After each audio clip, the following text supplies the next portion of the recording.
نحمده ونصلي على رسوله الكريم اللهم صل على محمد وعلى آل محمد كما صليت على إبراهيم وعلى آل إبراهيم إنك حميد مجيد اللهم بارك على محمد وعلى آل محمد كما باركت على إبراهيم وعلى آل إبراهيم إنك حميد مجيد عن عمر بن الخطاب رضي الله تعالى عنه قال سمعت رسول الله صلى الله عليه وسلم يقول انما الاعمال بالنيات وانما لكل امرئ ما نوى فمن كانت هجرته الى الله ورسوله فهجرته الى الله ورسوله ومن كانت هجرته الى دنيا يصيبها او امرأة يتزوجها او ينكحها فہجرته الى ما هاجر الیہ رواہ الامام بخاری والامام مسلم رحمہم اللہ رب اشرح لی صدری ویسر لی امری واحلل عقدۃ من لسانی یفقہوا قولی۔ اربعین نووی کا تھوڑا سا تعارف پہلے کرا دیا جائے۔ اس کا جو پہلا جز ہے اربعین 40، مراد ہے 40 احادیث کا مجموعہ، اگرچہ اس میں بالفعل 42 احادیث ہے لیکن اس کا عنوان 40 ہی ہے۔ اصل میں ایک حدیث ہے کہ جو اکثر محدثین کے نزدیک ضعیف ہے، لیکن چونکہ فضائل اعمال میں ضعیف احادیث بھی بالعموم قبول کی جاتی ہیں، یعنی ضعیف حدیث سے کوئی حکم شرعی ثابت نہیں ہو سکتا، کسی شے کا وجوب، فرضیت، کسی شے کی حرمت یہ ثابت نہیں ہوگی، نہ کسی شے کا عقیدے میں ہونا لازم قرار پائے گا، لیکن یہ کہ اضافی نیکیوں کے ضمن میں، فضائل اعمال کے ضمن میں ضعیف جو احادیث ہیں ان کو بھی قبول کر لیا جاتا ہے۔ البتہ یہ فرق تو آپ حضرات اچھی طرح سمجھ چکے ہوں گے کہ ضعیف اور موضوع میں کیا فرق ہے۔ موضوع وہ ہے کہ جس کے بارے میں قطعیت کے ساتھ یہ معلوم ہو چکا ہو کہ وہ گھڑی ہوئی ہے، وہ باقاعدہ بنائی گئی ہے، لیکن ضعیف حدیث وہ ہے کہ جس کی سند میں کہیں ضعف ہے، باقی اس کے بارے میں یہ شک نہیں ہے کہ وہ کسی نے جان بوجھ کر گھڑی ہے، بنائی ہے۔ تو ضعیف حدیث اور بہت سی ضعیف حدیثیں ایسی ہیں کہ جن میں حکمت کے بڑے بڑے قیمتی موتی موجود ہیں۔ اس لیے یہ بات جان لیجئے کہ بڑی منطقی سی بات ہے کہ کسی بات کا صحیح ہونا ایک مختلف بات ہے، اس کا صحیح ثابت ہو جانا ایک بالکل دوسری بات ہے۔ بہت سے حقائق ایسے ہیں کہ جنہیں ثابت نہیں کیا جا سکتا۔ آج کل تو ہمارے ہاں یہ معروف ہے کہ کوئی مقدمہ بھی 100% سچائی کے ساتھ ثابت نہیں کیا جا سکتا، جیتا نہیں جا سکتا، کچھ نہ کچھ جھوٹ اس میں شامل کرنا پڑتا ہے لازماً، تب کہیں جا کر وہ سچی بات بھی ثابت ہو پائے۔ تو یہ جو محدثین نے رحمہم اللہ جو معیارات اپنے بنا لیے تھے، ظاہر بات ہے کہ انہوں نے جو حدیث کسی بھی ان کے معیارات جو ہیں معین ان سے وہ ساقط ہوئی، انہوں نے اس کو قبول کرنے سے انکار کر دیا۔ لیکن ہو سکتا ہے کہ بہت سی صحیح احادیث بھی در حقیقت صرف پایہ ثبوت کو نہ پہنچنے کی وجہ سے، سند میں کسی ضعف کی وجہ سے ضعیف قرار دے دی گئی ہو۔ اس وجہ سے ضعیف احادیث سے بہت زیادہ الرجی جو بعض حضرات کو ہوتی ہے وہ صحیح نہیں ہے۔ یہ بات صحیح ہے کہ ضعیف حدیث سے بہرحال کوئی حکم شرعی ثابت نہیں ہوگا، کسی شے کا عقیدے کا لازمی جزو ہونا اس سے ثابت نہیں ہوگا، لیکن یہ کہ اگر کوئی علمی بات ہے، کوئی قدر و قیمت کی بات ہے، کوئی حکمت کی بات ہے، اسی طریقے سے فضائل اعمال کے ضمن میں کوئی بات ہے تو اس کو قبول کر لیا جائے گا۔ تو ایسی ایک حدیث ہے جو ویسے تو حضرت علی، حضرت عبداللہ ابن مسعود، حضرت معاذ ابن جبل، عبداللہ ابن عمر، عبداللہ ابن عباس، انس ابن مالک، ابو ہریرہ اور ابو سعید رضی اللہ تعالی عنہم اجمعین ان سب سے تقریباً مروی ہے، لیکن یہ کہ کہیں نہ کہیں نیچے سند میں آ کر ضعف ہو جاتا ہے۔ تو چاہے صحابہ کرام میں سے اتنے بڑے بڑے نام موجود ہیں، لیکن ظاہر بات ہے کہ وہ سند جو ہے وہ تو پھر صحابی سے تابعی، تابعی سے تابعی ہوتے ہوتے محدث جو بھی ہے جو چھان پھٹک کر رہا ہے اس تک وہ پوری کڑیاں صحیح صحیح پہنچی ہوں گی، تب وہ اس کو اپنے معیار کے مطابق قبول کریں گے۔ اس حدیث کے الفاظ یہ آئے ہیں، من حفظ علی امتی 40 حدیثا من امر دینہا بعثہ اللہ تعالی یوم القیامت فی زمرۃ الفقہاء والعلماء وفی روایت فی زمرۃ الشہداء وفی روایت قیل لہ ادخل من ای باب الجنہ۔ کنز العمال ایک یہ کتاب ہے، حدیث کا مجموعہ ہے، اس میں یہ حدیث درج ہے۔ اس کا عام طور پر ترجمہ یہ کر دیا گیا ہے کہ جس کسی شخص نے، میری امت کے میں سے کسی شخص نے 40 حدیثیں دینی معاملات کے بارے میں یاد کر لیں تو اللہ تعالیٰ اسے قیامت کے دن اٹھائے گا علماء اور فقہاء کے زمرے میں، اور دوسری روایت میں شہداء کے طبقے میں، اور ایک تیسری روایت میں آیا ہے کہ قیامت کے دن اس سے کہا جائے گا کہ جنت کے جس دروازے سے چاہو داخل ہو جاؤ۔ لیکن مجھے اس ترجمے پر تھوڑا سا اشکال ہے کہ حفظہ کے بعد علی آیا ہے، من حفظ علی امتی، اس کا مطلب یہ ہے کہ جس نے یاد کی، محفوظ رکھی، امت تک انہیں پہنچایا۔ اور ظاہر بات ہے کہ یہ پہنچانا، جیسے کہ حفظ قرآن کے بارے میں جو ایک بہت ہی عمدہ حدیث ملتی ہے کہ اس کا مطلب صرف الفاظ یاد کر لینا نہیں ہوتا تھا صحابہ کے زمانے میں، بلکہ اس کے الفاظ بھی یاد ہو جائیں، اس کا مفہوم بھی معلوم ہو جائے، اس پر عمل بھی کر لیا جائے، یعنی یہ کہ اپنے پورے وجود میں قرآن مجید کو محفوظ کر لیا جائے، حافظے میں بھی، اپنے فہم اور ذہن میں بھی، اور اپنے عمل میں بھی، اپنے سیرت و کردار میں بھی جذب کر لیا جائے، تب وہ حافظ کہلاتا تھا۔ یہ نہیں کہ جس نے صرف بطن جو ہے وہ یاد کر لیا، پیرٹ لائک، وہ طوطے کی طرح اس کو سنا سکتا ہے تو بس وہ حافظ قرار پائے گا۔ اسی طریقے سے قاری جو ہے اس دور میں، وہ عام یہ قراء جیسے ہمارے ایک فن بن گیا، اس کو نہیں کہتے تھے، عالم قرآن کو قاری کہتے تھے، قرآن کا پڑھنے والا جو قرآن کا عالم ہوتا تھا۔ تو یہاں بھی میں سمجھتا ہوں کہ من حفظ علی امتی، اس کے اندر صرف یاد کر لینا نہیں ہے، بلکہ یاد کر کے اس کا افادہ عام، اسے لوگوں تک پہنچانا۔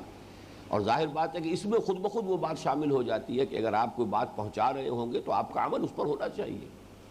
ورنہ وہ پہنچانا جو ہے، اتامرون الناس بالبر وتنسون انفسکم وانتم تتلون الکتاب افلا تعقلون،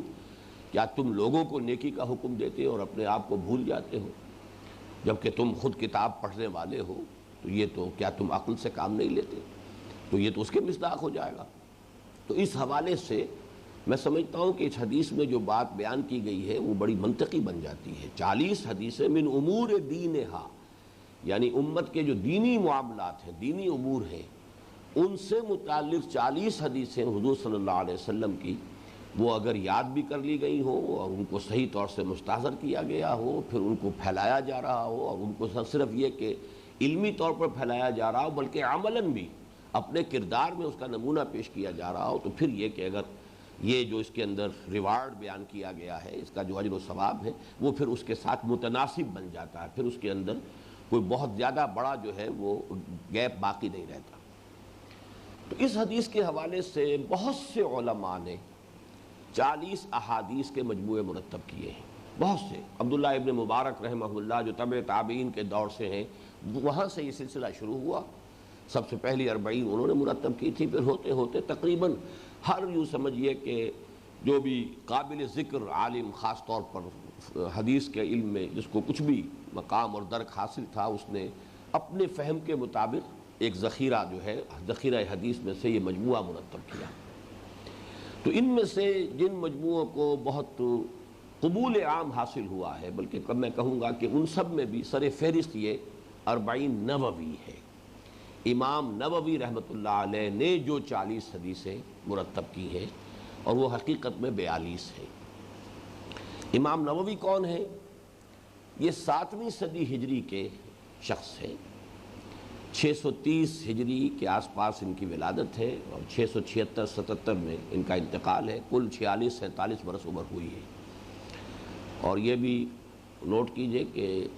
سید احمد شہید رحمۃ اللہ علیہ کی عمر بھی 46 برس تھی جبکہ وہ شہید ہوئے بالا کوٹ میں۔ تو یہ عمر بھی جن لوگوں کے اندر عزم اور ہمت ہوتی ہے، تو اتنی عمر بھی کافی ہوتی ہے کہ وہ کوئی کام ایسے کر جائیں کہ دنیا میں پھر انہیں یاد رکھا جائے۔ تو عمر کا زیادہ ہونا ہی ضروری نہیں ہے، جیسا کہ میں نے بارہا بیان کیا، حضور کی عمر کل 61 برس ہوئی، تقریباً یہی عمر حضرت ابو بکر کی، یہی حضرت عمر کی، یہی حضرت علی کی، صرف حضرت عثمان رضی اللہ تعالیٰ عنہ کی عمر جو ہے وہ زیادہ تھی، 80-82 برس۔ بہرحال 46-47 برس پر عمر ہوئی ہے، لیکن یہ کہ حدیث کے اندر بہت بڑا ان کا مقام ہے۔ ریاض الصالحین ان کی بہت ہی مشہور و معروف کتاب ہے۔ عام طور پر جو حدیث کے مجموعے مرتب کیے گئے ہیں وہ فقہی اعتبار سے ہیں، وہ در حقیقت وہ فقہ السنہ ہی کی ایک بات بن جاتی ہے، تو لیکن یہ کہ ریاض الصالحین اس اعتبار سے بڑی مختلف کتاب ہے کہ اس میں اخلاقیات، اس کے حوالے سے ابواب جو ہے وہ باندھے گئے ہیں، اور وہ کتاب جو ہے وہ اس پہلو سے عام مطالعے کے لیے بہت ہی زیادہ موزوں ہے۔ باقی جو یہ کتابیں ہیں حدیث کی، اس کے لیے ایک فن سے واقف ہونا ضروری ہے، اور اس میں بہت سے پھر وہ مسائل آ جاتے ہیں، فقہی مسائل، فقہی مباحث آ جاتے ہیں، لیکن وہ حدیث کی کتاب ایسی ہے کہ جو بنیادی طور پر جس کو کہنا چاہیے کہ لب لباب جو ہے دین کی تعلیمات کا، خصوصاً انسان کی اخلاقی زندگی سے متعلق، وہ اس میں سب آ جاتے ہیں۔ ان کا اصل نام جو ہے امام یحییٰ بن شرف الدین نووی، شام میں دمشق کے مضافات میں یہ قصبہ تھا نوا، تو نوا کے رہنے والے امام یحییٰ بن شرف الدین نووی، انہوں نے ریاض الصالحین ان کی مشہور ترین کتاب ہے، لیکن یہ کہ یہ 42 احادیث کا مجموعہ بھی انہوں نے مرتب کیا ہے۔ اور میرا ذاتی تاثر یہ ہے کہ واقعتاً اصول دین جن کو ہم کہیں گے مختلف اعتبارات سے، مطلب ایک ہے کہ دین بحیثیت مجموعی کیا ہے، اس کے اجزائے ترکیبی کیا ہے، ان کا آپس میں ربط و تعلق کیا ہے، پھر یہ کہ دین کی باطنی حقیقت کیا ہے جس کو ہم تصوف سے عام طور پر تعبیر کرتے ہیں، تو ان مختلف پہلوؤں سے، ظاہر و باطن ان دونوں پہلوؤں سے یہ کتاب جو ہے مختصر ترین مجموعے میں سے ان کو شمار کیا جائے گا، لیکن یہ کہ بہرحال یہ بہت جامع ہے، اور معلوم ہوتا ہے اس لیے کہ سلیکشن ہی میں تو در حقیقت انسان کی پھر لیاقت اور مہارت جو ہے، اس کے اپنی ذہنی سطح کیا ہے، اسی میں اس کی سلیکشن جو ہے وہ در حقیقت ظاہر ہوتی ہے۔ تو یہ سلیکشن جو ہے اس سے اندازہ ہوتا ہے کہ امام یحییٰ بن شرف الدین نووی نے بہت ہی عرقریزی کے ساتھ اور بہت محنت کے ساتھ جو اہم ترین احادیث ہیں ان کو جمع کیا ہے۔ ان میں جو سب سے پہلی حدیث ہے جس کا آج ہمیں مطالعہ کرنا ہے، یہ ایک ایسی حدیث ہے کہ شاید ہی کوئی کتاب ہو حدیث کی اور کوئی مجموعہ احادیث کا ہو جس میں یہ حدیث موجود نہ ہو۔ آج ہی صبح میں دیکھ رہا تھا تو عجب اتفاق ہے کہ صرف موطا امام مالک رحمہ اللہ جو ہے اس میں تو یہ حدیث موجود نہیں ہے، باقی بخاری، مسلم، صحاح ستہ کی بقیہ تمام کتابیں، اس کے بعد اور جو طبقہ دوم اور طبقہ سوم، سب میں یہ حدیث موجود ہے، اور اس کو ایک طرح سے مشہور ترین روایات میں شمار کیا گیا ہے، اہم ترین، مشہور ترین، اور اکثر و بیشتر محدثین نے اپنے مجموعوں میں نمبر 1 پر اس حدیث کو درج کیا ہے، اس لیے کہ یہ بہت ہی ایک اہم اور بنیادی جو اس کا موضوع ہے۔ امام شافعی رحمۃ اللہ علیہ کا قول یہ ہے کہ یہ 70 ابواب میں داخل ہے، یعنی اس حدیث سے یوں سمجھیے کہ دین کی تعلیمات کے 70 پہلو واضح ہوتے ہیں۔ تو اگرچہ یہ لفظ 70 جو ہے اس کے بارے میں عام شارحین کا یہی قول ہے کہ اس سے مراد مبالغہ ہے، کثرت کی طرف اشارہ ہے، اس سے مراد ایگزیکٹ 70 کی فگر نہیں ہے، کیونکہ یہ لفظ آتا ہے قرآن میں بھی، حدیث میں بھی 70 کثرت کے لیے۔ بہرحال اس حدیث کی اس اعتبار سے اہمیت آپ کے سامنے آ گئی۔ اس کے راوی ہے حضرت عمر بن الخطاب رضی اللہ تعالی عنہ، اور یہ آپ کے علم میں اب تک بات آ چکی ہوگی کہ صحابہ کرام میں بھی ایک تقسیم ہوتی ہے۔ ایک تقسیم تو ایک درجے کے اعتبار سے ہے کہ چوٹی پر 4 ہمارے خلفائے راشدین ہیں، اور ان میں ترتیب جو ہے فضیلت کے اعتبار سے اعلیٰ ترتیب الخلافہ، اس لیے کہ چوٹی پر حضرت ابو بکر، پھر حضرت عمر، پھر حضرت عثمان، پھر حضرت علی، پھر یہ کہ 6 افراد جو ہیں وہ جو عشرہ مبشرہ میں سے ہیں، پھر اس کے بعد جو بدری صحابی ہیں، پھر اس کے بعد جنہوں نے بیعت رضوان کے موقع پر بیعت کی تھی، اس طرح سے درجہ بندی ہے۔ ایک اور اعتبار سے ان میں درجہ بندی ہوتی ہے، اور ایک ہے فقہائے صحابہ اور فقراء صحابہ، یہ ایک خاص اعتبار سے ان میں ایک تقسیم کی گئی ہے۔ فقہائے صحابہ وہ ہیں کہ جن میں فہم دین اس یہ جو ہے خصوصی ان کا ایک وصف، اور حضرت عمر رضی اللہ تعالیٰ عنہ کے بارے میں تو ظاہر بات ہے کہ بہت سی احادیث حضور کی جو مروی ہیں کہ اگر میرے بعد کوئی نبی ہوتا تو عمر ہوتے، اور الحق ینطق علی لسان عمر، حق جو ہے عمر کی زبان پر حق جاری رہتا ہے، حق بولتا ہے۔ تو مختلف جو ہے احادیث اور بہت سی آیات قرآنیہ کے شان نزول میں آپ دیکھیں گے کہ حضرت عمر کو اس مسئلے کی اہمیت کا احساس پہلے ہوا، پھر وہ آیات نازل ہوئی۔ تو اس سے وہ جو بہت ہی ایک ہم آہنگی ہے دین کے مزاج میں اور حضرت عمر رضی اللہ تعالیٰ عنہ کے مزاج میں، ایک بڑا قرب تھا، بڑی ہم آہنگی تھی۔ تو فقہائے صحابہ میں سے حضرت عمر ہیں، حضرت علی ہیں، یہ چوٹی پر ہیں، حضرت عائشہ صدیقہ ہیں رضی اللہ تعالی عنہ، یہ جو فقہائے صحابہ۔ اس کے برعکس آتا ہے درجہ جو ایک کیٹیگری سمجھ لیجئے، وہ ہے فقراء صحابہ۔ زہد، ورع، دنیا سے بے رغبتی، ان چیزوں کا معاملہ جو ہے اگر دیکھا جائے تو اس میں کچھ اور صحابہ ہیں، ابو الدرداء ہیں، ابو ذر ہیں رضی اللہ تعالی عنہما، یہ کچھ فقراء صحابہ میں سے ہیں۔ تو ان کا زہد، ان کا تقوی، ان کی دنیا سے بے رغبتی، اللہ سے محبت، یہ جو ایک باطنی کیفیات ہے، اور دنیا سے چونکہ بے رغبتی تھی لہٰذا ان پر ویسے وہ فقر ظاہری بھی تھا، اگرچہ وہ فقر جو ہے وہ تو ان کا اصل میں استغنا کی بنیاد پر تھا کہ دنیا سے انہیں کوئی رغبت نہیں تھی۔ تو فقہائے صحابہ میں سے جو چوٹی میں شمار کیے جاتے ہیں ان میں حضرت عمر بھی ہے رضی اللہ تعالی عنہ۔ اور یہ بھی آپ کے علم میں رہنا چاہیے کہ فقہائے صحابہ سے مروی روایات کم ہیں۔ حضرت ابو ہریرہ رضی اللہ تعالیٰ عنہ کثیر الروایت صحابی ہیں، حالانکہ وہ ایمان بھی غالباً سن 7 ہجری میں لائے ہیں، لیکن چونکہ سن 7 ہجری میں ایمان لانے کے بعد جو بھی 2 سال انہیں ملے ہیں تو وہ پھر اصحاب صفہ میں شامل تھے، ہمہ وقت ہمہ تن وہ اسی کام میں لگے رہتے تھے، ہر وقت جو ہے حضور صلی اللہ علیہ وسلم کی باتیں ان کے سامنے آتی تھیں، لہذا اب ان کے پاس جو ہے ذخیرہ بہت بڑا تھا۔ یہ جو حضرت ابو بکر ہے، حضرت عمر ہے رضی اللہ تعالی عنہما، ان لوگوں کا معاملہ یہ ہے کہ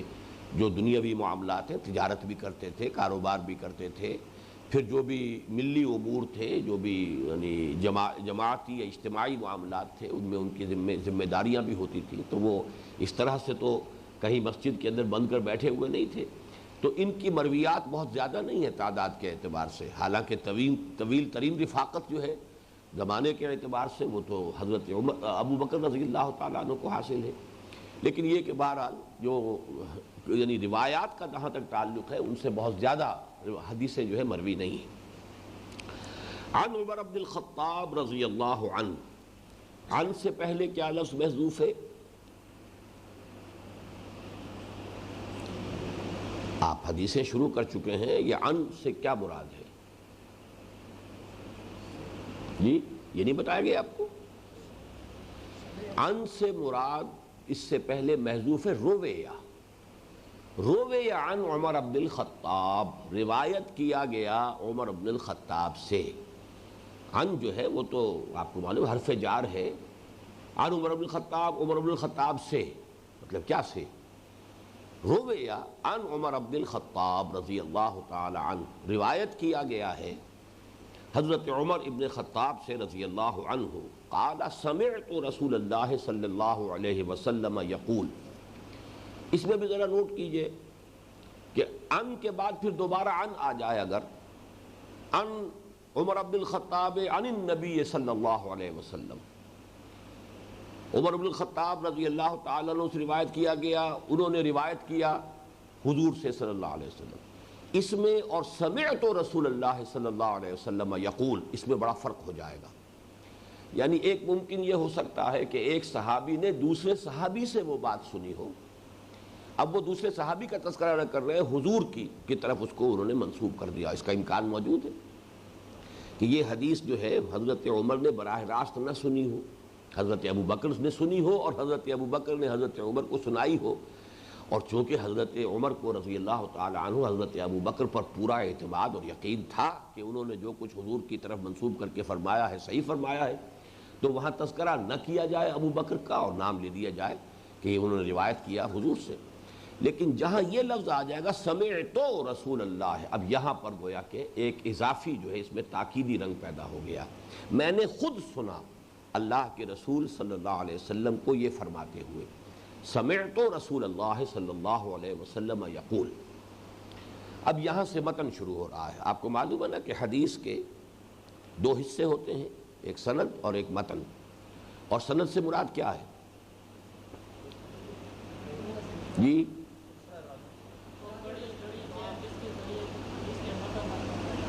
ہاں، لیکن یہ تو ایک مکمل ہوتی، یہاں پر پورا متن موجود نہیں ہے، صرف صحابی کا نام دیا گیا ہے. سند تو پھر یہ کہ اگر امام بخاری روایت کر رہے ہیں تو امام بخاری سے حضور تک کی پوری کڑی اس میں آئے گی تو وہ سند کہلائے گی. حضرت امام بخاری نے اپنے استاد جن سے وہ حدیث سنی ہے ان کا نام ہوگا، پھر انہوں نے جن سے سنی ہے ان کا نام ہوگا، پھر انہوں نے جن سے سنی ہے. اب 200-250 برس کی جو ہے یوں سمجھیے کہ جتنی بھی اس کے درمیان لنکس ہوں گی وہ سارا سند کہلائے گا. اور اس کے پورے کے اوپر بحث ہوتی ہے،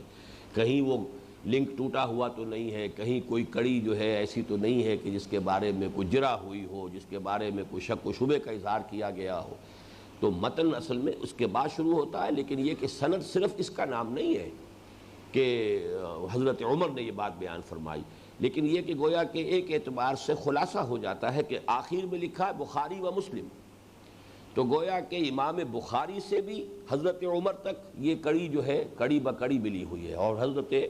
امام مسلم رحمہ اللہ سے بھی حضور تک یہ بات جو ہے حضرت عمر تک یہ کڑیاں موجود ہیں. انما الاعمال بالنیات، انما یہ تو آپ نوٹ کر چکے ہوں گے اب تک، کلمہ حصر ہے، جیسے سورہ حجرات میں آپ نے پڑھا ہے انما المؤمنون الذین آمنوا باللہ ورسولہ ثم لم یرتابوا وجاہدوا باموالہم وانفسہم فی سبیل اللہ اولئک ھم الصادقون.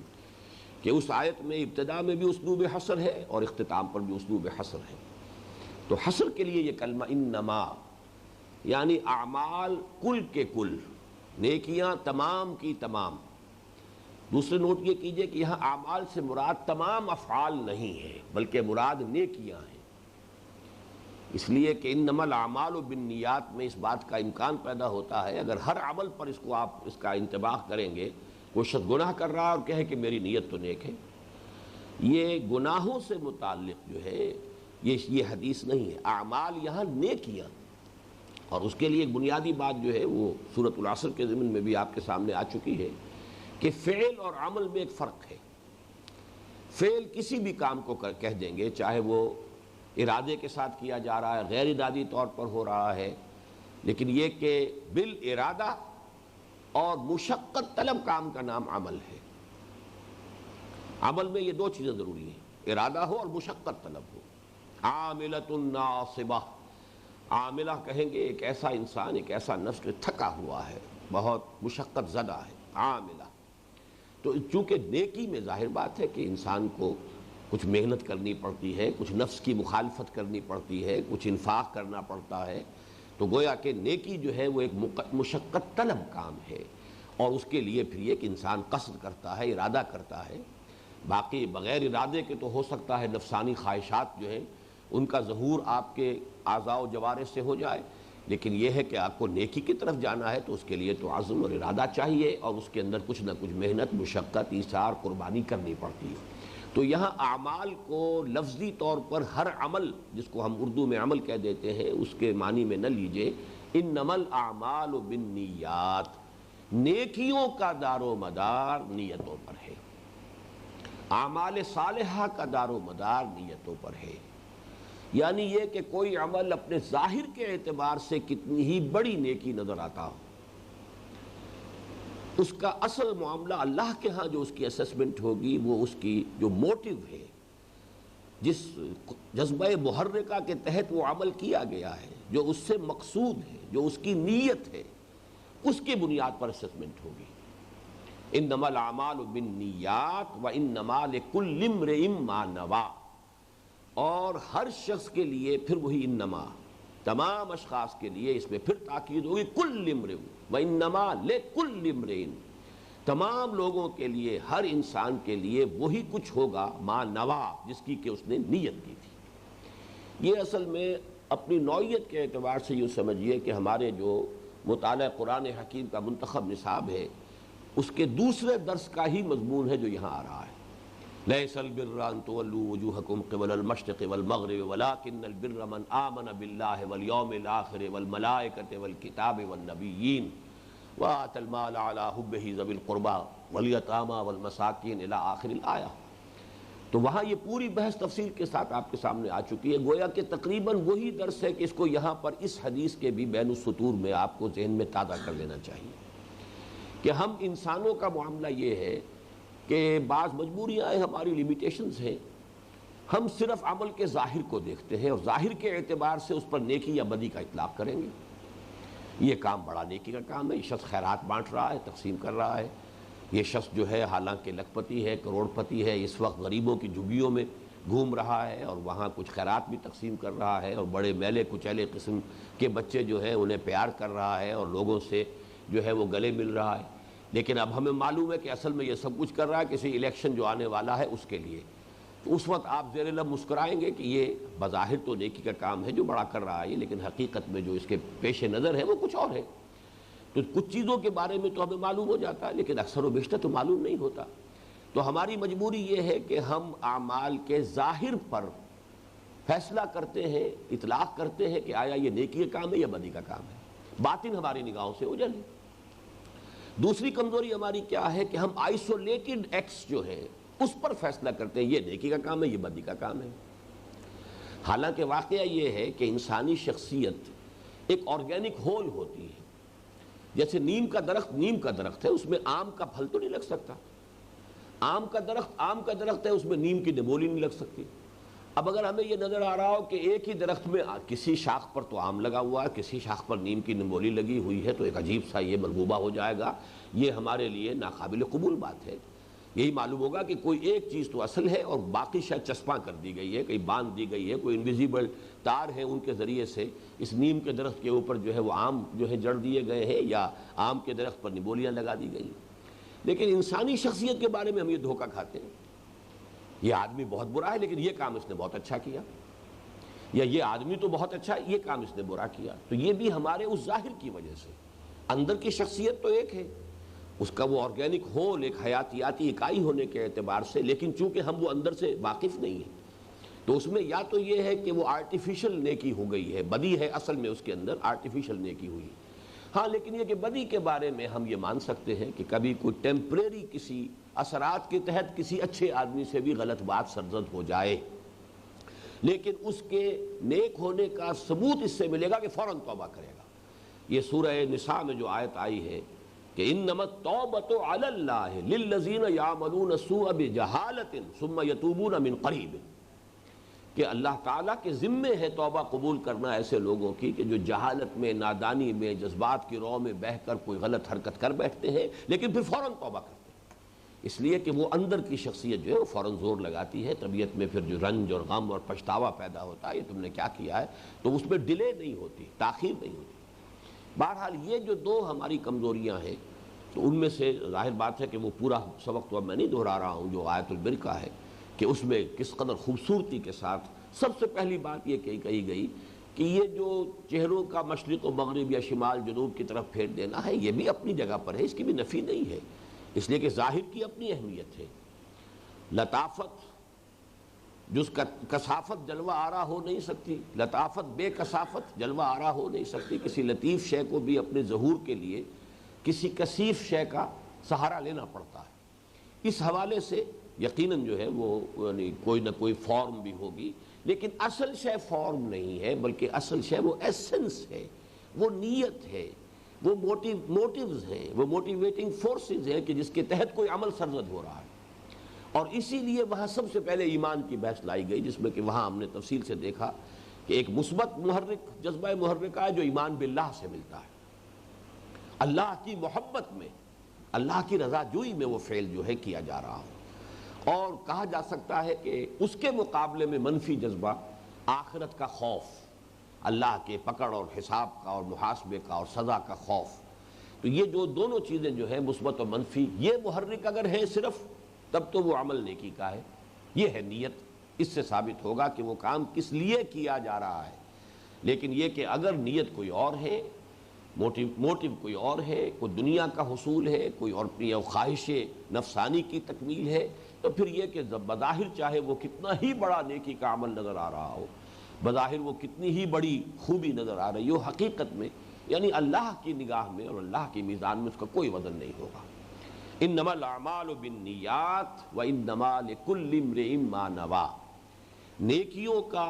دار و مدار نیتوں پر ہے، ارادوں پر ہے، مقاصد پر ہے، موٹیوز پر ہے، اور یقیناً ہر شخص کو صرف وہی کچھ ملے گا جس کی اس نے نیت کی ہوگی۔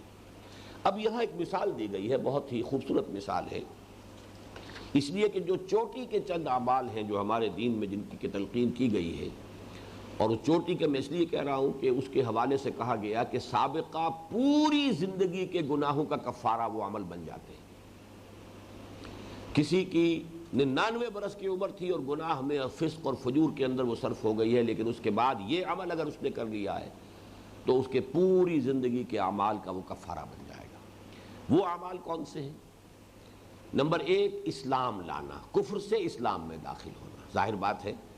جو شخص کفر میں پیدا ہوا، کفر میں زندگی گزاری، لیکن اب وہ اسلام لے آیا ہے، وہ بالکل صاف ہو گیا، وہ کلین سلیٹ کے ساتھ گویا کہ ایک نئی زندگی کا آغاز کر رہا ہے۔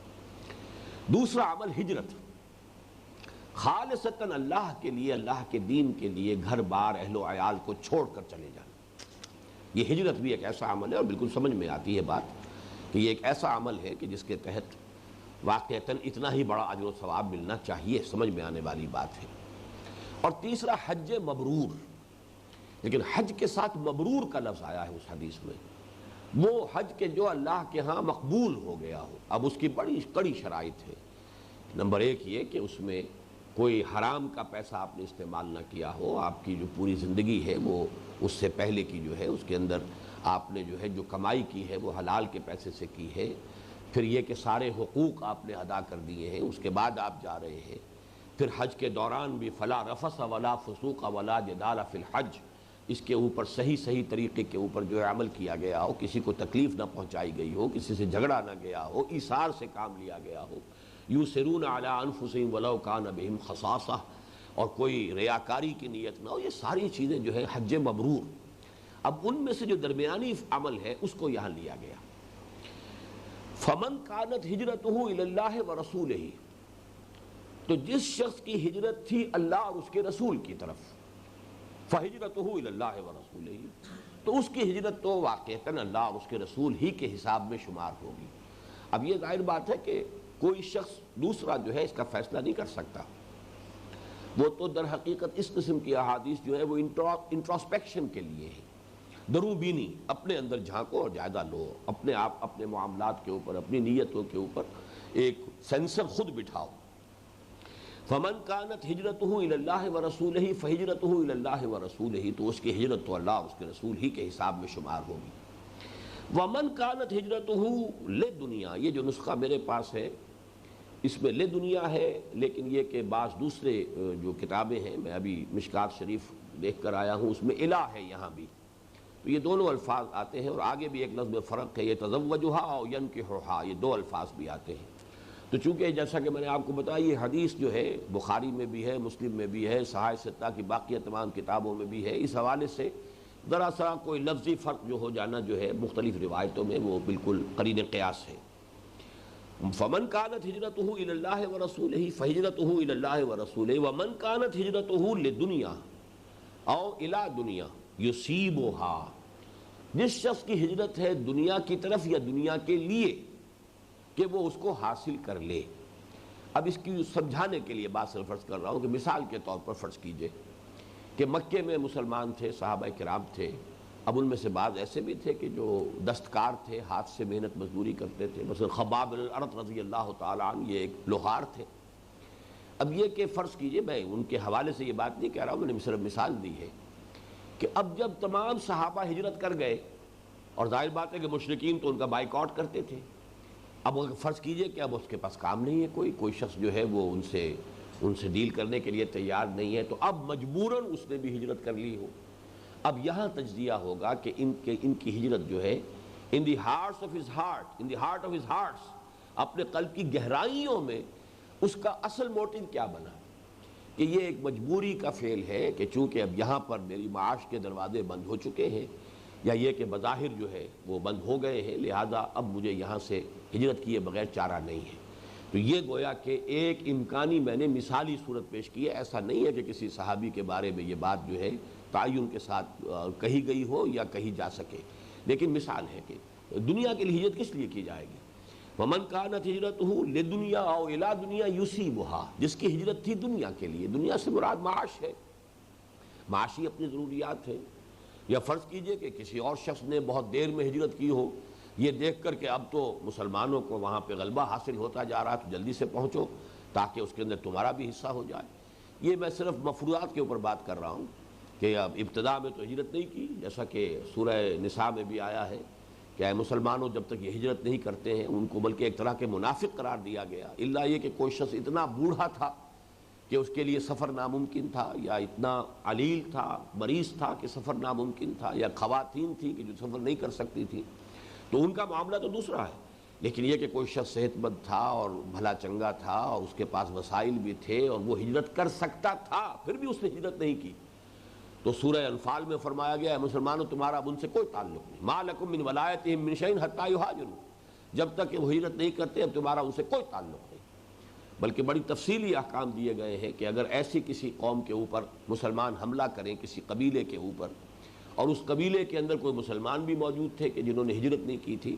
تو ظاہر بات ہے کہ پھر وہ ان کو امان حاصل نہیں ہے، وہ اگر اس کے اندر وہ بھی ہلاک ہو جائیں تو کسی مسلمان کے اوپر کوئی الزام نہیں آئے گا، اس لیے کہ انہوں نے ہجرت کیوں نہیں کی تھی وہاں سے۔ وہ تفصیل سے چیزیں آئی ہیں، مختلف صورتیں ہیں کہ جو ہو سکتی ہیں، لیکن یہ کہ ہجرت فرض تھی۔ اب ہجرت جو شخص کر رہا ہے صرف اس لیے کہ اللہ کا حکم ہے، اللہ کے رسول کا حکم ہے، اب تقاضا یہی ہے کہ تمام قوت کو جو ہے ایک مرکز پر مجتمع کر دیا جائے تاکہ پھر کہیں سے ہم اقدام کا جو ہے مرحلہ اس کا آغاز کر سکیں۔ اس کو اچھی طرح سمجھ لیجئے کہ ہجرت فرض کیوں ہوئی، حالانکہ باقی اعتبارات سے تبلیغ دین اگر سامنے ہو صرف، تو ہجرت کی فرضیت کی کوئی حکمت سمجھ میں نہیں آتی۔ جہاں جہاں مسلمان تھے وہاں تبلیغ کا کام جاری رکھ سکتے تھے، ان سب کو وہاں سے نکال لینا تو بظاہر تبلیغ کے اعتبار سے تو ایک پہلو سے کہا جا سکتا ہے کہ نقصان دہ عمل تھا۔ جہاں جہاں وہ تھے وہ وہاں پر مسلسل جو ہے وہاں اپنی دعوت پیش کرتے رہتے، تبلیغ کرتے رہتے۔ لیکن جیسے کہ میں نے وہ نبی اکرم صلی اللہ علیہ وسلم کا مقصد بعثت میں واضح کیا ہے کہ سیرت سمجھ میں نہیں آ سکتی جب تک کہ وہ آیت مبارکہ سمجھ میں نہ آئے کہ هو الذی ارسل رسولہ بالہدی ودین الحق لیظہرہ علی الدین کلہ، اظہار دین حق علی الدین کلہ، یہ مقصد بعثت محمدی ہے صلی اللہ علیہ وسلم۔ تو گویا کہ تمام چیزیں اب اس کی نسبت سے طے پائیں گی، اور اس اظہار کے لیے ضروری تھا کہ اب جب کہ اقدام کا مرحلہ آ گیا ہے تو جتنی اویلیبل ہمارے پاس ورکنگ فورس ہے، مین پاور ہے، وہ سب ایک مرکز پر آ جائے تاکہ پوری قوت کے ساتھ جو ہے کفر کے خلاف اور ائمہ کفر کے خلاف اقدام کیا جا سکے۔ اس کے لیے وہ ہجرت اب سمجھ میں آ گئی کہ واقعتاً لازم ہے، ورنہ یہ کہ ہجرت کی فرضیت جو ہے سمجھ میں نہیں آتی۔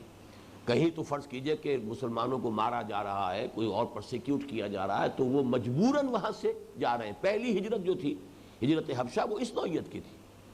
دوسری ہجرت جو ہے ہجرت مدینہ وہ اس نوعیت کی نہیں تھی، یہ در حقیقت اسٹریٹجک تھی۔ اب یہ تو ایک اس اظہار دین الحق علی الدین کلہ کے جد و جہد کا ایک مرحلہ تھا۔ یہ ہجرت فرض کی گئی، اور جس نے ہجرت نہیں کی اسے گویا کہ منافقین میں سے شمار کیا گیا، اس کے لیے امان نہیں رہی، اسے اس کا جو بھی ایمان ہے اور جو کلمہ شہادت ہے اس کی بھی ڈھال جو ہے اس کے لیے تسلیم نہیں کی گئی۔ اہل ایمان سے کہہ دیا گیا کہ تمہارا ان سے کوئی تعلق نہیں۔ لیکن اب یہ عمل کوئی شخص کر رہا ہے تو کرنے میں موٹیو کیا ہے؟ واقعتاً اللہ کے دین کے غلبے کی خواہش، اللہ کے رسول کا حکم یہی پیش نظر ہے، اللہ کی رضا جوئی ہی پیش نظر ہے، صرف اسی کے لیے ہجرت کی جا رہی ہے، یا یہ جیسا کہ میں نے امکانی طور پر آپ کے سامنے مثالیں رکھی کہ فرض کیجئے کہ کوئی دستکار ہے اور وہ اس وجہ سے اب ہجرت کرنے پر مجبور ہو گیا ہے کہ اب لوگ اسے کام نہیں دے رہے، اس کے کلائنٹس جو ہیں وہ اب سب کے سب ہجرت کر گئے تو مجبوراً وہ بھی جا رہا ہے، یا یہ کہ جب دیکھا کہ اب مسلمانوں کو غلبہ حاصل ہو رہا ہے تو اب وہ بھی چلے آ رہے ہیں کہ اب وہ دور آ گیا ہے۔ جیسے کہ سورہ عنکبوت جو ہمارے منتخب نصاب کا جو اہم درس ہے اس کا پہلا رکوع، اس میں فرمایا کہ ایسے لوگ بھی ہوں گے کہ وَلَئِن جَاءَ نَصْرٌ مِّن رَبِّكَ لَيَقُولُنَّ إِنَّا كُنَّا مَعَكُمْ، آپ کے رب کی طرف سے اگر مدد آ جائے گی تو وہ کہیں گے ہم بھی آپ کے ساتھ تھے،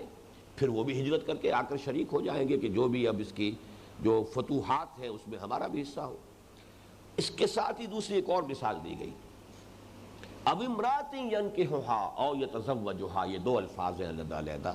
یا کسی نے ہجرت کی ہے کسی خاتون کے لیے کہ ان سے نکاح کرے، ان کو اپنی زوجیت میں لے۔ اب یہ بھی، بلکہ اس میں تو بعض روایات میں آتا ہے کہ کوئی ایک صاحب تھے کہ جن کو میں تیقن کے ساتھ تو نہیں جانتا،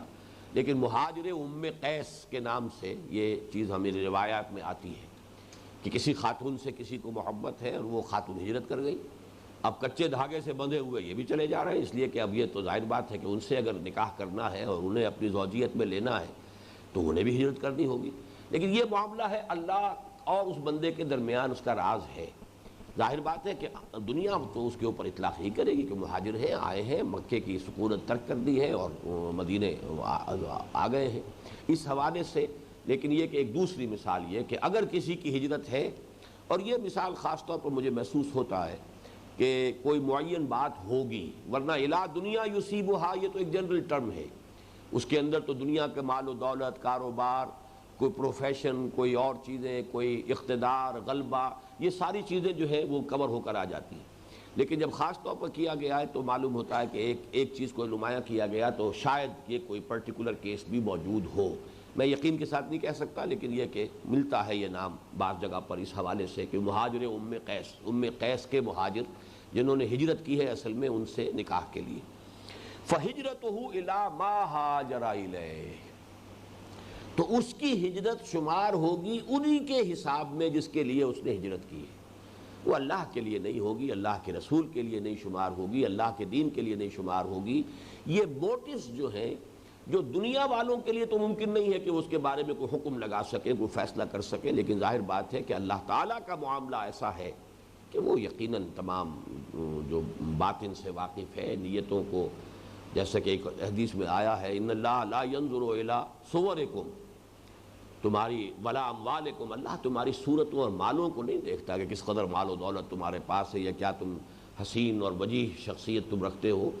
ولکن ينظر الى قلوبکم واعمالکم، وہ دیکھتا ہے تمہارے دلوں کو اور عملوں کو۔ اور یہ دل اور عمل یہ جڑ جاتے ہیں اس میں کہ عمل کا بھی ایک ظاہر ہے اور ایک اس کا وہ جو اصل نیت ہے جس کا تعلق جو ہے وہ دل کے ساتھ ہے۔ قسم جو کر رہا ہے دل، کیا ارادہ ہے، کیا موٹیو ہے، کیا نیت ہے، کیا اصل مقصود ہے، کیا اس کا جو ہے جذبہ محرکہ ہے، اس کے حوالے سے اللہ تعالیٰ کے ہاں اس کے عمل کا جو ہے معاملہ ہوگا۔ آیا وہ نیکی شمار ہوگی یا یہ کہ ایسا بھی بعض احادیث سے معلوم ہوتا ہے کہ وہ نہ صرف بدی بلکہ بہت بڑی بدی شمار ہو جائے، اس لیے کہ خلوص نیت اور اخلاص نیت کے برعکس جو لفظ آتا ہے وہ تو پھر ہے ریا اور سمعہ، صرف لوگوں کو دکھانے کے لیے کوئی نیک کام کرنا، لوگوں کو سنانے کے لیے کوئی نیک کام کرنا تاکہ شہرہ ہو جائے، لوگوں کے اندر میری نیکی کا چرچا ہو جائے، میری بات جو ہے لوگوں کے علم میں آ جائے کہ یہ بڑا عابد و زاہد ہے یا فلاں اس کے اندر خوبی ہے۔ اگر یہ نیت میں شامل ہو تو اس کو تو فرمایا گیا کہ یہ شرک ہے۔ من صلی یرائی فقط اشرکا ومن صام یرائی فقط اشرکا، یہ قد جب آ جاتا ہے فعل ماضی پر تو یقین ہو چکا، کر چکا، انگریزی میں جسے آپ پریزنٹ پرفیکٹ ٹینس کہتے ہیں، ہی ہیز ڈن اٹ، یہ تو ہو چکا، وہ کر چکا، پریزنٹ پرفیکٹ ٹینس۔ فقط اشرکا، جس نے نماز پڑھی دکھاوے کے لیے وہ شرک کر چکا، جس نے روزہ رکھا دکھاوے کے لیے وہ شرک کر چکا، جس نے تصدق ومن تصدق یرائی، جس نے دکھاوے کے لیے خیرات کی ہے، صدقہ دیا، وہ بھی شرک کر چکا۔ تو یہ اصل میں تو مطلب یہ کہ نیکی برباد گناہ لازم والی بات ہے کہ اگر یہ خلوص نیت نہیں ہے، انسان کے اندر جو ہے اخلاص اور خلوص نہیں ہے، اللہ تعالیٰ کی رضا ہی اس عمل کا اصل مقصود و مطلوب نہیں ہے، یا یہ کہ اس سے کمتر درجے میں اخروی جزا، اصل اعلیٰ جو ہے وہ تو یہ کہ اللہ کی رضا، اس سے کمتر درجے میں اخروی جزا۔ لیکن اس کے علاوہ دنیا میں اگر کوئی شہرت، کوئی اپنی عزت، کوئی نام و نمود، یا دنیا میں کوئی مال و دولت کے حصول کا ذریعہ اس کو بنایا جا رہا ہو، تو پھر یہ تو در حقیقت ریاکاری جو ہے، یہ دینداری کے پردے میں دنیا داری جو ہے یہ بدترین فعل ہے۔ یہی وجہ ہے کہ وہ حدیث میں نے بعض مواقع پر سنائی ہے، آج پھر آپ کو سنا رہا ہوں، اگرچہ آپ کتاب العلم پڑھ رہے ہیں اور کتاب العلم سے آپ کے سامنے بات آ رہی ہوگی کہ علم کی کیا فضیلت ہمارے ہاں ہے، کس قدر اس کا رتبہ بلند ہے،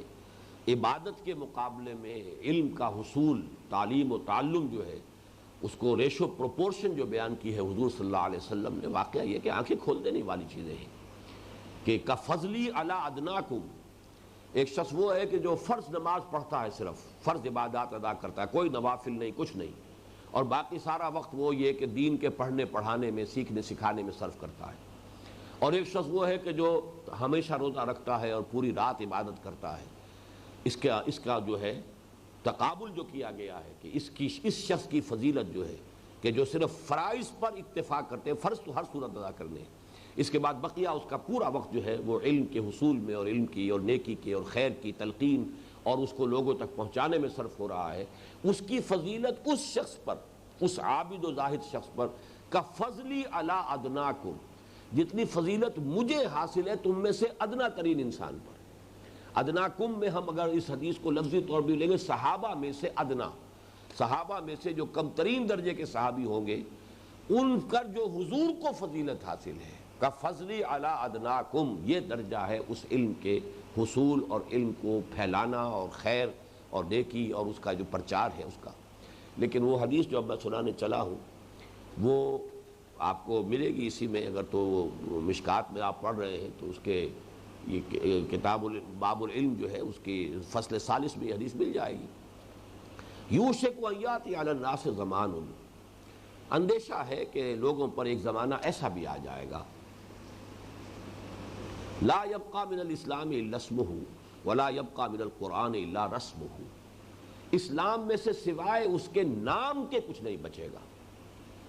اور قرآن میں سے سوائے اس کے رسم الخط کے کچھ نہیں بچے گا۔ متن تو ہے، موجود ہے، الفاظ ہیں، لکھے ہوئے ہیں، لیکن یہ کہ اس کے سوا کچھ نہیں۔ اس کی حقیقت کہیں دیکھنا چاہے مجسم شکل میں، کہیں وہ معاشرہ دیکھنا چاہے کہ کوئی 1 انچ زمین مل جائے جہاں وہ معاشرہ ہو جو قرآن پیدا کرنا چاہتا ہے، تو نہیں ملے گا۔ مساجدہم عامرۃ، ان کی مسجدیں بہت آباد ہوں گی، آباد بھی ہوں گی، شاندار بھی ہوں گی، عالی شان ہوں گی، سنگ مرمر کی بنی ہوگی، اور نہ معلوم کیا کچھ ہوگا، فانوس ہوں گے اور قالین ہوں گے، سب کچھ ہوگا۔ وہی خراب من الہدا، ہدایت سے خالی، تہی دست، ہدایت نہیں۔ علماؤہم شر الناس تحت ادیم السماء، اور ان کے علماء جو ہے آسمان کی چھت کے نیچے کے بدترین مخلوق ہیں۔ من عندہم تخرج الفتنۃ وفیہم تعود، ان کے اندر ہی سے فتنہ برآمد ہوگا اور انہی میں گھس جائے گا، واپس چلا جائے گا،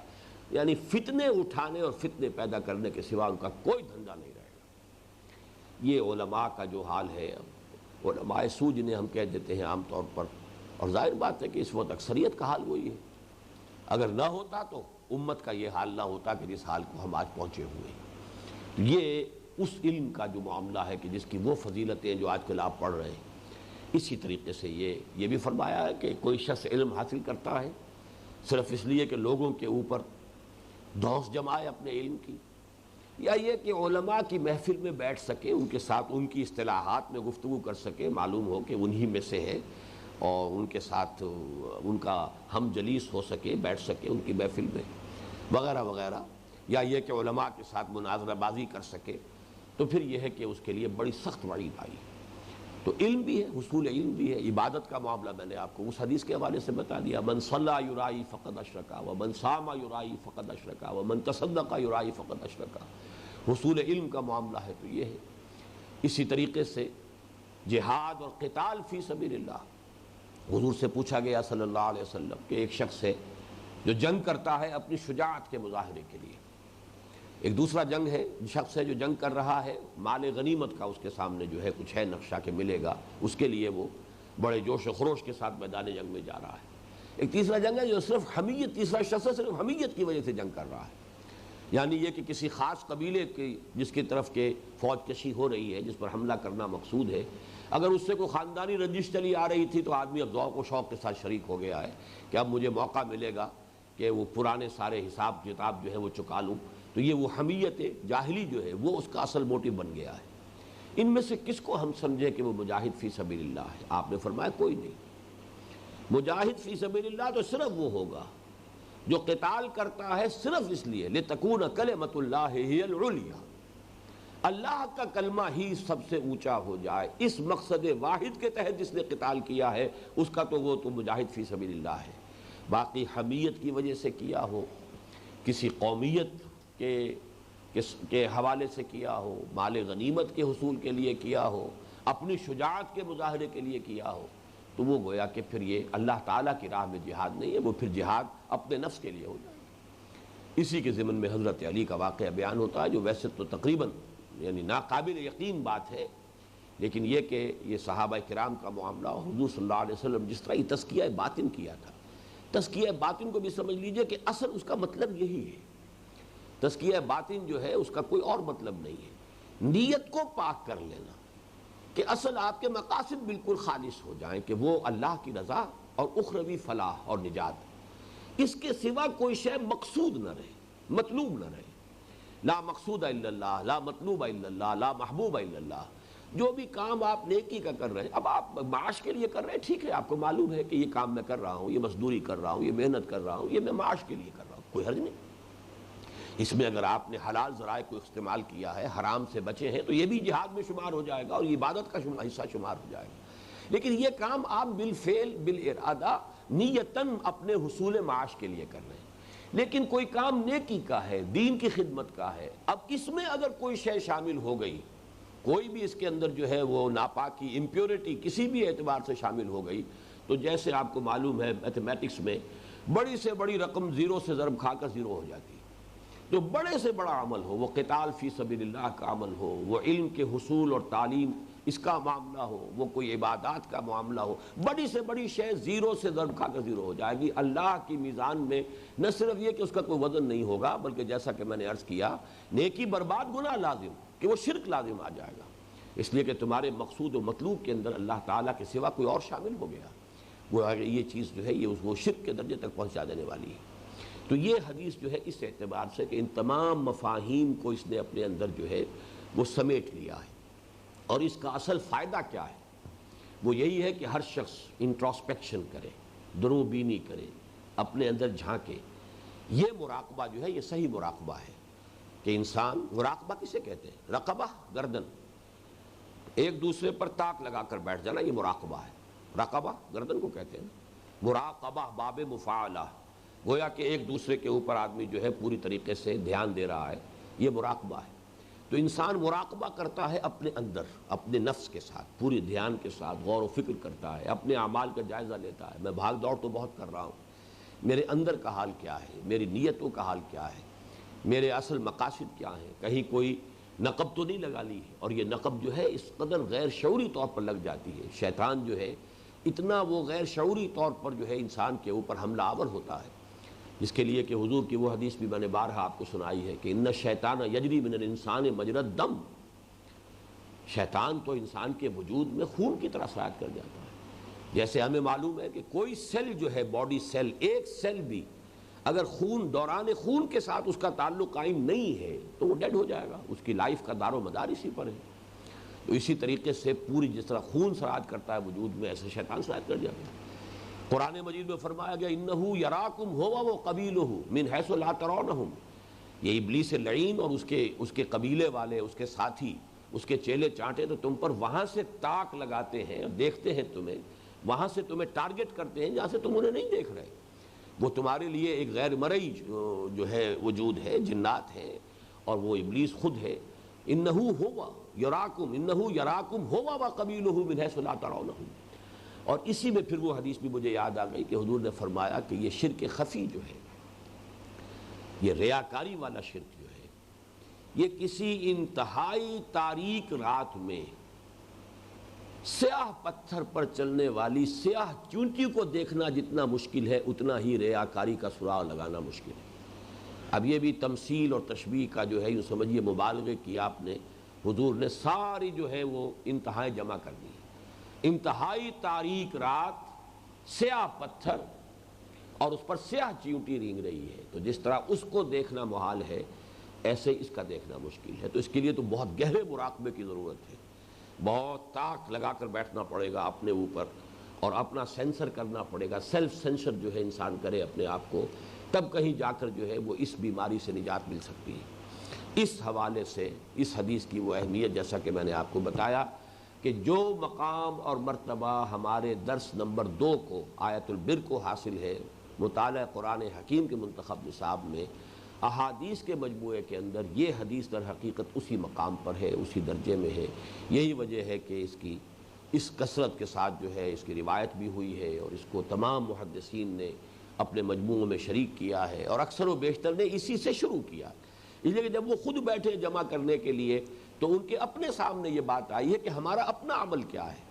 ہم خود یہ کس نیت سے کر رہے ہیں، اپنی تصحیح نیت بھی، کہ یہ صرف کوئی اپنی علمیت کا جو ہے وہ دھوس جمانے کے لیے، روب گانٹنے کے لیے یہ نہیں ہے، لوگوں میں محدث شمار ہونے کے لیے، مشہور ہونے کے لیے نہیں ہے، بلکہ یہ کہ در حقیقت یہ صرف اللہ اور اس کے رسول کے لیے اور دین کی خدمت اور اللہ کی رضا جوئی کے لیے یہ کام ہم کر رہے ہیں۔ تو اس کے لیے اپنی یعنی ایک طرح کی سیلف وارننگ کے طور پر اس حدیث کو گویا کہ وہ اپنے مجموعے کے شروع میں لے کر آئے ہیں۔ اللہ تعالی ہمیں بھی توفیق عطا فرمائے کہ ہم اپنی نیتوں کا اور اپنے محرکات عمل کا جائزہ لیتے رہا کریں، اور اس میں جہاں کہیں بھی کوئی خامی نظر آئے